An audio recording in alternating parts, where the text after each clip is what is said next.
Welcome to Custom Homebuilders Solutions, also known as CHS, a job costing, full accounting, and profit management software designed specifically for the professional home builder. In the previous video, we talked about setting up something called job stages, or sometimes builders call them phases, which is a broad set of stages for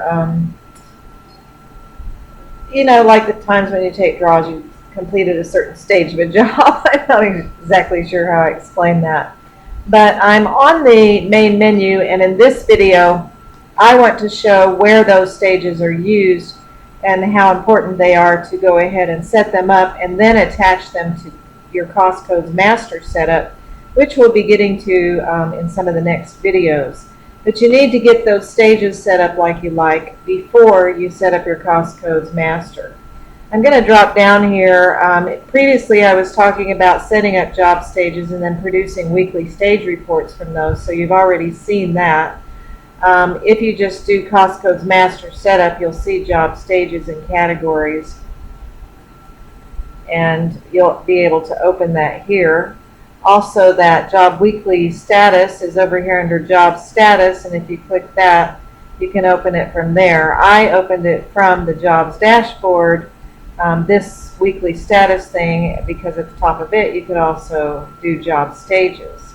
So I have already, I first want to talk about briefly, this is not the full video about setting up cost codes, but I want to talk about the stages used on the cost codes master. So I had already clicked this and open the cost codes master. So here it is. So if you start scrolling through, you'll see groups and then cost codes, like sub cost codes under those various groups. And I'm going to get on down here to plumbing, because the group is called plumbing, but if you'll notice here, there's a column called stage. And in rough, top out, and final, if you think about it, those are in very different stages of the job. And if I hover over this stage 2, I'll see it says foundation stage that the builder set up. Stage 4, top cover inspections installation, and final plumbing is in their stage they called set outs complete. If you click to the edit button, you'll see that when you set up a cost code, it's going to ask you for the stage, and you'll see a drop down of those stages that we set up and showed you how to set up in the previous video. If you do the pencil edit icon here, you realize something about the stages. You don't want to be messing with these too much after you originally get them set up, because you've attached them to cost codes, a bunch of cost codes already, but maybe you want to add a stage in or change the title of a stage, etc. So you need to get these attached to cost codes, and I'm going to show you why and how that comes into play. You can also, if you want to quickly get these stages, because you didn't do them when you first set up the cost codes, if you want to quickly get these stages attached to cost codes instead of the pencil edit icon, you can click this button for cost codes group by stage, which I've already done here. And instead of being in their groups like framing, plumbing, this and that, they are grouped on this window by stage that they're in. So you can see, there's that stage 2, and somewhere in here, they're then in cost code order under the stage. But you'll see that rough plumbing is here under stage 2, but that probably down under stage 4 is whatever you called it, top out plumbing is showing it. Can't remember what we called it. Top out plumbing, yes, is there under stage 4, like you saw in the previous thing.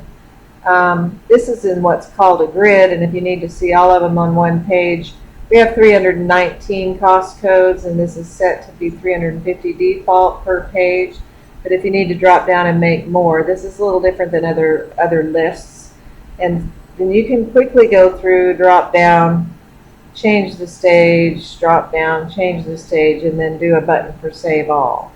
So that's a quicker way to get the stages assigned. The next thing I'd like to show you is, first of all, on the jobs dashboard, I clicked to open the job budget worksheet for this job, Job Smith already. And the main thing, this is not about setting up your jobs budget worksheet. is I want to show you that because the stages are attached to cost codes, and you can see those stage numbers here too, and hover over and see them for these. This is your budget going on here, not your cost code setup. But under budget, etc. reports, if you do all budget reports, please watch videos about all of these and how you can set up various styles for your reports and then select which style. But we're not going to worry about that right now. I'm just wanting to show you, we have 3 columns here, one for budgeted cost only, budgeted and marked up only. Marked up only is usually given to fixed price people. Budgeted and marked up is probably giving to a cost plus marked up contract, and then budgeted costs only is probably for a cost plus builder fee. So that's why I have the different columns, but the things in the columns are the same about. You'll notice that. And I'm going to just show you real quickly the one that is job stages only, and instead of seeing a budget grouped by framing, plumbing, roofing, this and that, what you're going to see is a summary of what you budgeted for each stage, so that it's not by framing. So what's so great about this is basically, it gives you a little forecast of what you might be drawing when those stages are done or before they begin or something. It's just a great little forecast of how much you think you'll be spending in each stage, forecast for about what those draws might be. So I just wanted to show you that by attaching, and that can only happen and be figured out by the program, is if you have stages attached to those cost codes. Because basically it's taking and adding up all the ones in the 10 and all the ones in the 2 stage and all the ones in the 0 stage, that kind of thing. So that's one way that stages are used. I'd now like to jump to back to the jobs dashboard. We can go ahead and close this budget so we don't have as many tabs. I've selected this Smith John job, and what I'd like to say is that somebody in the field can open a list of purchase orders through a certain stage and then check mark that the work is done through that stage. So you probably, when a stage is done, I've already put in that we've done through stage 4, which I just guessed on that. I have no idea what we're done through. But what you might want to do when you do it is, first of all, in our previous video where we were talking about saying that you're going to say what stage is done for a Monday meeting, and we're showing through stage 9. So you might want to look at that. Let's play like we're back in January, even though we're not. And we're going to have a Monday meeting for stage 9, and you need to get the POs approved through stage 9.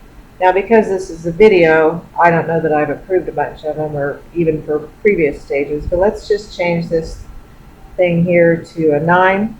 Oops, 9. And then we're going to open POs and cost management by job, because that's where it says you can approve work done for various POs. So you'll see all of the POs that are through stage 9. You can see the stage over here going on. And you can see ones, you can see the PO and you can see whether there's been posted costs, and you can see the ones that you've approved already as done. So you can go ahead and say, I only want to see the ones where I have not marked the work as done. So you click the little no radial button here for PO work done no. And that way you'll just see all the ones, you know, maybe you never did mark it, but they went ahead and paid the cost for this. So there's no reason to mark it. It's already marked, check marked as the PO's been all done. In other words, costs have been done to it.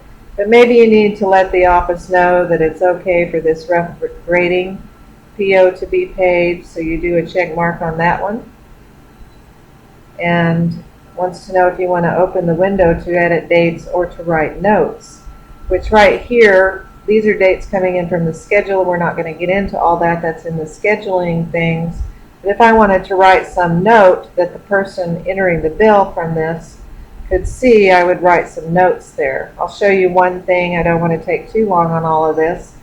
But let's look for, let's also say open POs only and ones that aren't not marked as done, so we don't see all those 0 ones. So here's one for roof framing, materials, pro build, lumber, Let's just say we got that, so we'll just mark it as it's done, and I don't need to write any notes, so I'll just close that without opening the other thing. It went away for right now because we're saying we only want to see the no ones, and then it refreshes, so you're not seeing it anymore. What you can do, let's say on this one, Plumbing Smith, PO Stage 4, if I hover over the cost code, it's 3620 Top Out Plumbing. I can drill down to the ECC to make sure that somehow or another it's not suddenly going way over. I can see everything that's been posted to that 3620. I can see that no actual costs have been posted, so I'm not worried about it, and I want to go ahead and approve that. So that's going to disappear as soon as I check mark it, because I did tell it to narrow down to ones that I had not check marked as work done. I might want to just go ahead and say all on PO work done, but I told it to do only open POs, and we're still only open through that stage, stage 9. You can see that here. These have been all check marked, so I'm scrolling on down and not worrying about those too much. Let's look for some empty ones.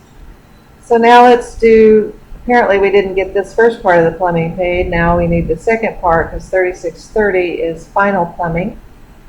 And let's say for some reason we want to hold some money back on them. So we can. And I don't know why I'm going through all this, but let's say we want to hold 200 back. Holding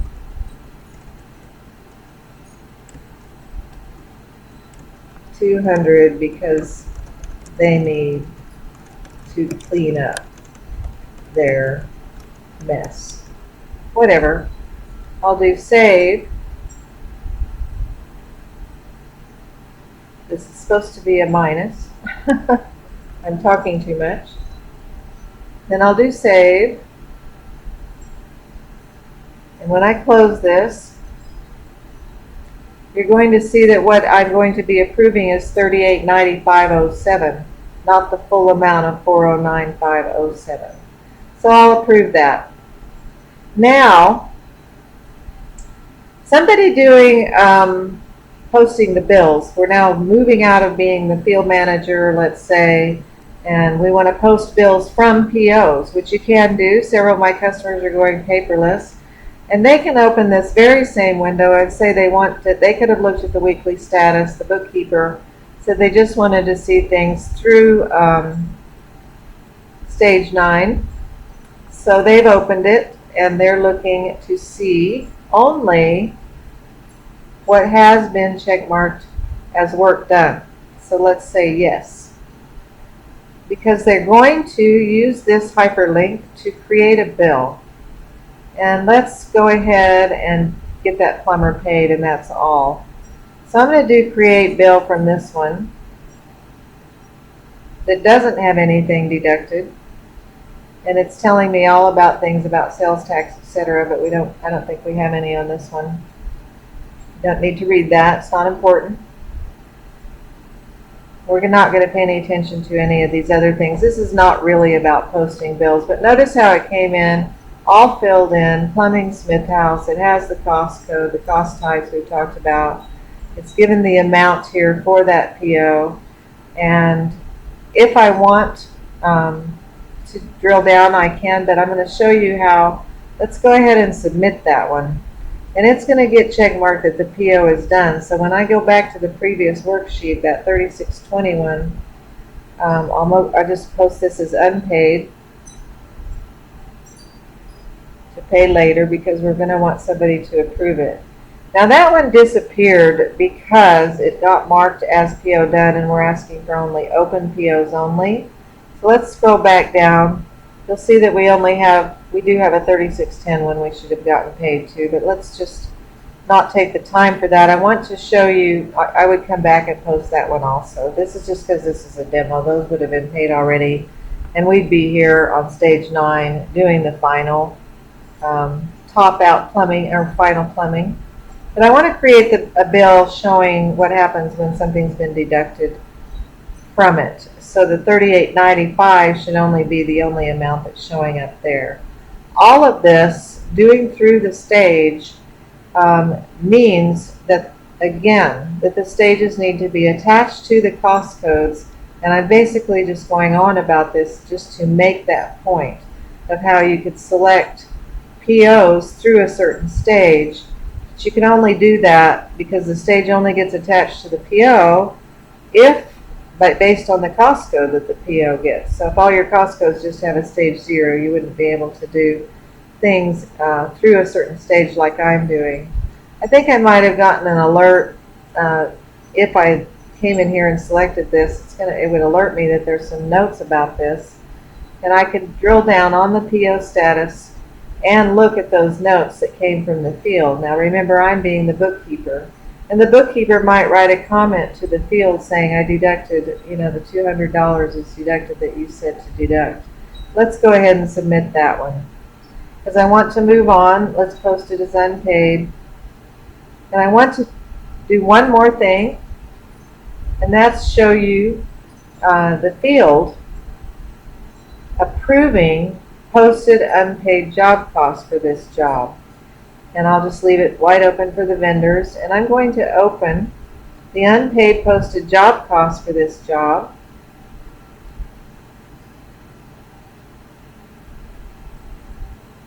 And I'd like to show you that you could search if you just wanted to, for various different things on these unpaid job costs, just as a side note, and search for various things that you're wanting to look for.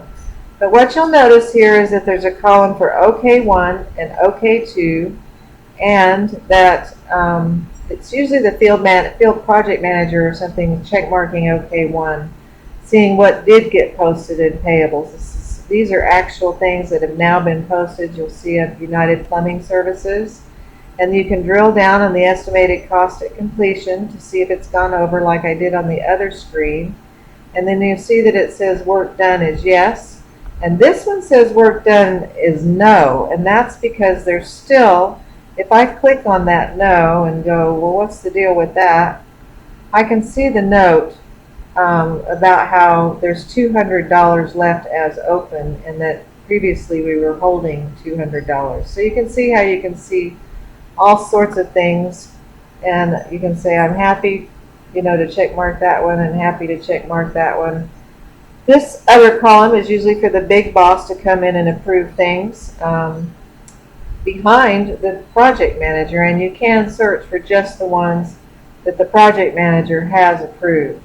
So I just wanted to point that out, that you can do that, and then when the person is ready to post, is to actually print checks for bills that have been posted, they can search for ones that have been check marked as okay, and then include those in their check run, and then not include ones that weren't okay.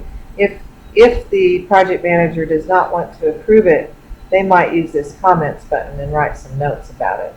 So there's that. Stages are also used, it's telling me I need to save all my check marks. Stages are also used for scheduling, and I'm not going to go into that in this video. When you first set up a new schedule, all the videos are there about the Gantt schedules, and you can go to the job schedules screen from here, see those videos, see explanations about how your initial project line on a Gantt schedule will be created by CHS based on your list of stages, and then you add tasks to each one of those stages, and you tell the stage how long it's going to last, etc. on a schedule as would make sense. You can change the titles on your project lines and not leave them attached to schedules, but it's pretty handy to leave them attached to schedules, especially because when you create a new purchase order or a change order, CHS is going to be telling you about it when you open the schedule to do things, and you can create tasks from those POs or those change orders. And based on the cost code, again, that you use for those purchase orders or change orders, CHS will find the project to attach it to unless you say no. I mean, this project that's based on a stage, unless you say no, it needs to be in a different project. the tasks that go with the change orders and purchase orders. So I hope that gives you a little better feel for where stages are used. There's one more place where you can make use of stages, and that's if you happen to do a draw request that's based on percent complete. And my very next video is going to show you about that draw request and how you might want to make use of stages there also. So thank you for watching.